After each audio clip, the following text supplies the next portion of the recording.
Do it scared. Do it scared.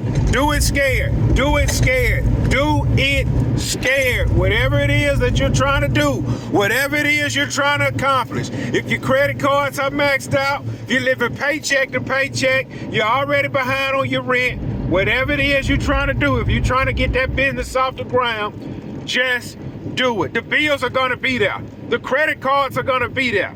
The fear will always be there. When you climb to that next level, you look back down and say, man, I dreamed of being on this level.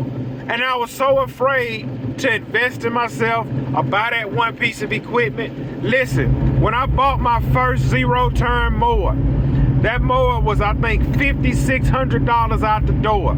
A high-end residential mower, $5,600, $200 a month. My credit was so terrible, I had to get 2 loans to get a $5,600 zero turn. And I was afraid. I remember like it was yesterday.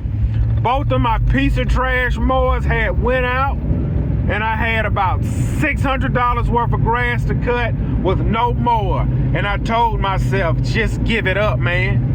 I can't even afford to buy another zero turn because my credit is shot. And I don't even have a push mower. Just give it up. It's over. That's what I told myself. It's over, man. It's over. And I drove home in tears because I failed.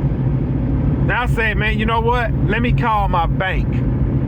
Called my bank. I'm trying to see if I can get a personal loan for about $7,000. They said, Mr. Gibson, we can only give you $2,000, and the interest rate was ridiculous. Called Sheffield. Sheffield said, look, we'll finance the mower you want, but you got to put $1,200 down, and your interest rate going to be 18%. Foolish deal. Horrible deal. And I remember my wife went out of town to go see her parents. Boy, we struggling living check to check. We struggling living check to check. I said, man, there's no sense in me calling my wife. I think I'm about to buy more because she will not understand what it is I need to do. Guess what? My bank gave me that $2,000. Sheffield approved me for the rest. I went down there to that dealer. I think I put $1,200 down on the mower. Kept $800 in my pocket. Look, kept $800 in my pocket. I think they say I had like 60 days before my first $200 a month payment, which was nothing. At $500 I kept in my pocket. Then look, $500 I put it right back in my pocket. Then that other $600, I went and made $600, put it with the $500, $1,100. Sent in 3 mower payments because I was so scared I was going to lose the mower. Sent in 3 mower payments, which was number $600, and took the other $500 and put it down, put the $500 on the $2,000 loan they gave me because I was so scared. Looking back, that extra $500 I had, I should have went and bought top of the line trimmer.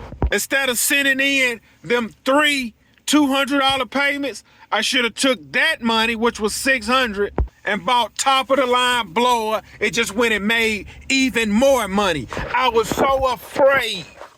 So then when I finally paid that mower off, it wasn't nothing to go buy $8,000 mower. When I bought my dump trailer, I was so scared. $380 a month dump trailer payment. I was so scared.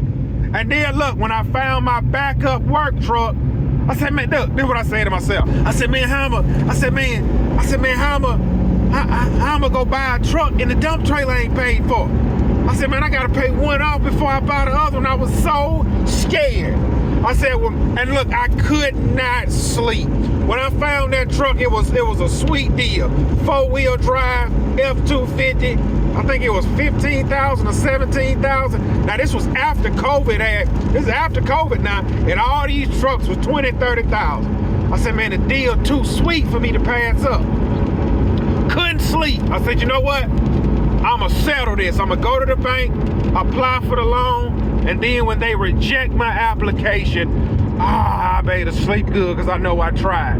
They approved it. I drove 2 hours to pick up the truck, came home and thought, man, how in the flip I'ma pay all my bills, pay my dump trailer, and this truck I just bought. I don't know what to do. And then you look back and that stuff almost paid for. You gonna do it scared. You're dying anyway.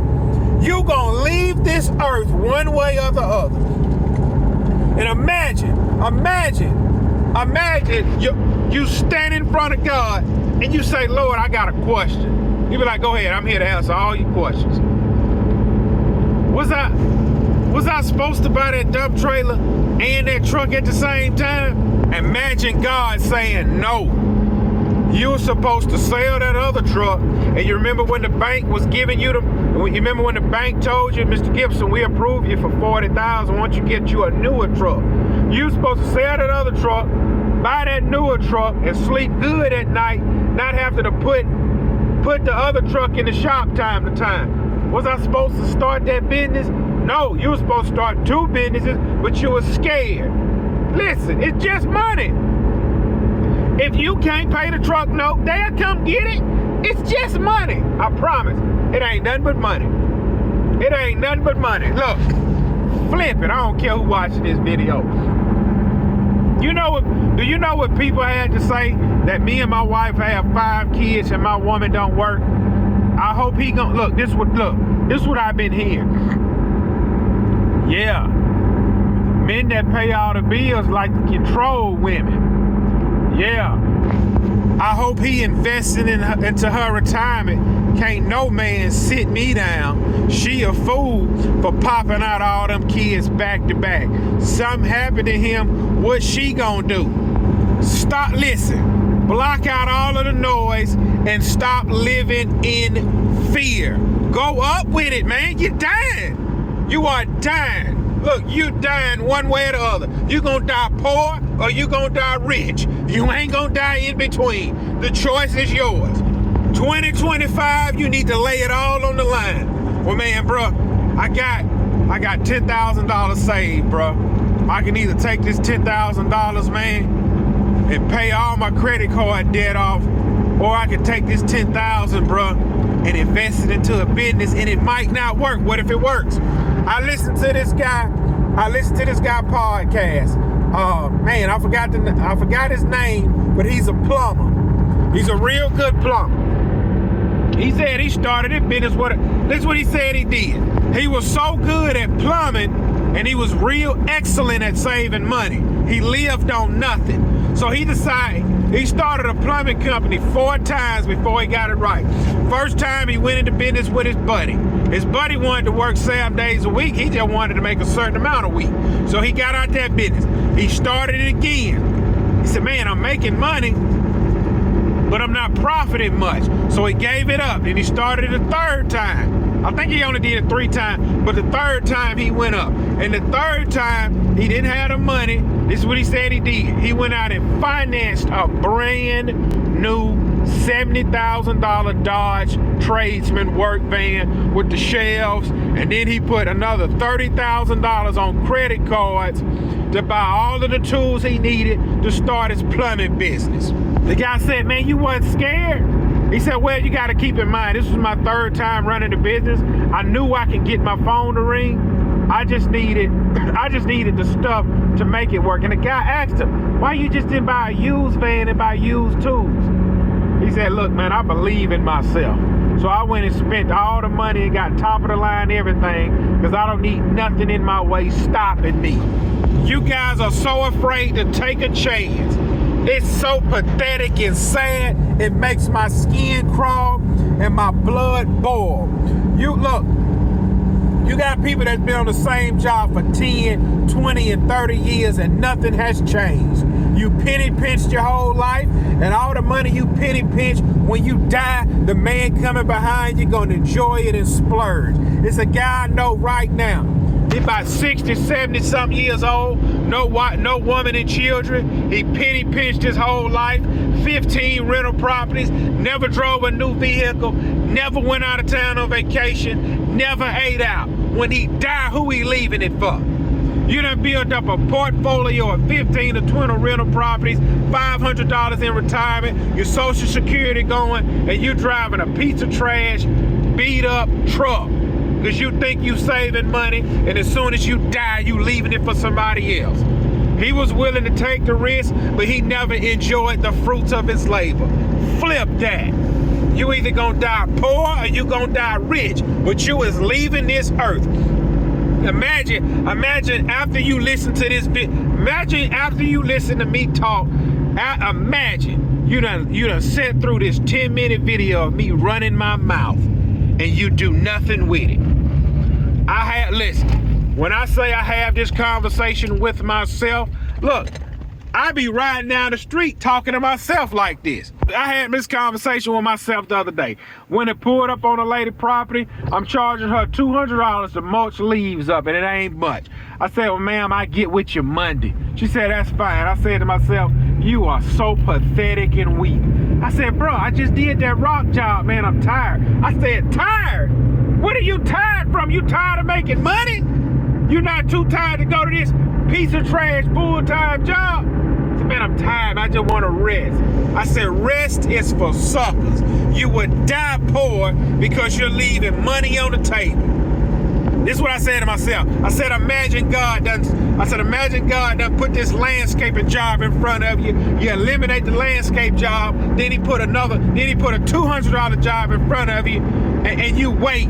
You were supposed to eliminate the $200 job and say, Lord, what's next? I'm hungry. But how can you say, Lord, what's next, if you have not completed the meal in front of you? This whole weekend I've been thinking about that $200 job I didn't take care of because I was soft, lazy, and tired. Pathetic. So I got to chew on y'all just like I chew on myself. Nothing from nothing is nothing, man. Flip it, you dying anyway. You are dying anyway, and you are leaving this earth. And imagine all of the things you did not tap into before you left this earth. We're going to stand over your grave and say R.I.P. And you never listen. They say all of the knowledge and wealth is in the graveyard because a lot of people were scared to believe in themselves. And listen, how can you tell your children to chase their dreams when all daddy did was clock in and out for the past 40 years at Super Shipbuilding? Man, my daddy was a welder for 40 years. He worked 7 days a week. He put look, imagine my daughter saying this. Man, daddy ran a lawn business during the day and he welded in the shipyard at night. He did that to the day he died.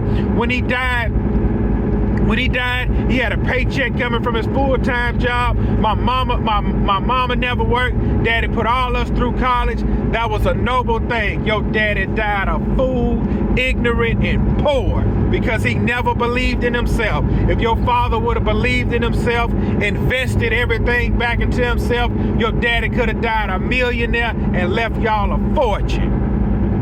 You ain't gonna tell me I'm put on this earth just to weld in somebody's shipyard. Flip that shipyard. I don't give a flip about that job, and flip them people. I'm trying to squeeze I'm trying to squeeze as much as I can out of this life while I'm here. And money ain't everything. Shut your poor mouth behind up. It's always a man that's already financially secure gonna tell the poor man money ain't everything. Money pays my light bill, water bill, phone bill, put food on my table, pay all my bills. Money is used to fund the missionaries. Money is used to build the churches. Money is used to spread the gospel. The wealth of the wicked is laid up for the righteous, but the righteous is not even making the way to go make the money from the wicked. Flip that, I'm charging premium. I remember a guy I know was cutting grass for a drug dealer. Tear his mouth out on the price. Flip him. Look, if I cut a drug dealer property, the normal rate 75 is 150 for you, big money. You got it. Open that wallet up. Come on with it. The wealth of the wicked is laid up for the righteous, and I'm coming to get mine. I'm coming to get mine. I'm not gonna listen. I'm a die on E. I'm not gonna die on L, fool. And the man had a lot of potential he never tapped into. Flip that. Go one way with it, and that's up. But you scared. Look. Like I told that other guy, I said, hey, when you get your first job, tag me in your video. And this for y'all right here. Whatever your dream is, drop it down in the comments. And if you want to be a loser, and not achieve nothing, drop that down in the comments as well. Yeah. Hey, we're going to come back on this video in 12 months and we're going to see. Look, this is what I want y'all to do. I want y'all to drop in the comments what you want to accomplish for 2025. And look, January of 2026, we're going to revisit this video, and everybody in the comments, we're going to see if you accomplished what you accomplished. I got all my goals written down on my phone and on my notebook, and I look at them every single day of everything I want to accomplish. And doggone it, if I ain't going to accomplish them, I'm going to get just close enough to where I accomplished them. Yeah, y'all dying anyway and y'all playing it safe. Imagine that. Imagine if the doctor said, man, you got 12 months to live. I bet you'll look at life different then, won't you? I bet you'll, what's the point? What's the point of going to this job today? What's the point? What's the point? Is that job funding the dream? Is that job funding the future? Nope. You're going to that job so you can pay Mississippi Power at the end of the month, Mississippi Water, and you can spend the rest at Walmart for ice cream and cookies. Poor mouth behind. Y'all don't want nothing out of life. Y'all don't want nothing out of life. Y'all ain't doing nothing but settling, and I'm ashamed to have for you. Flip that. Everybody living like that I ain't living like that no more. We not living like that in 2025, 2026. We poor mouthing and poor living, and then we die with nothing.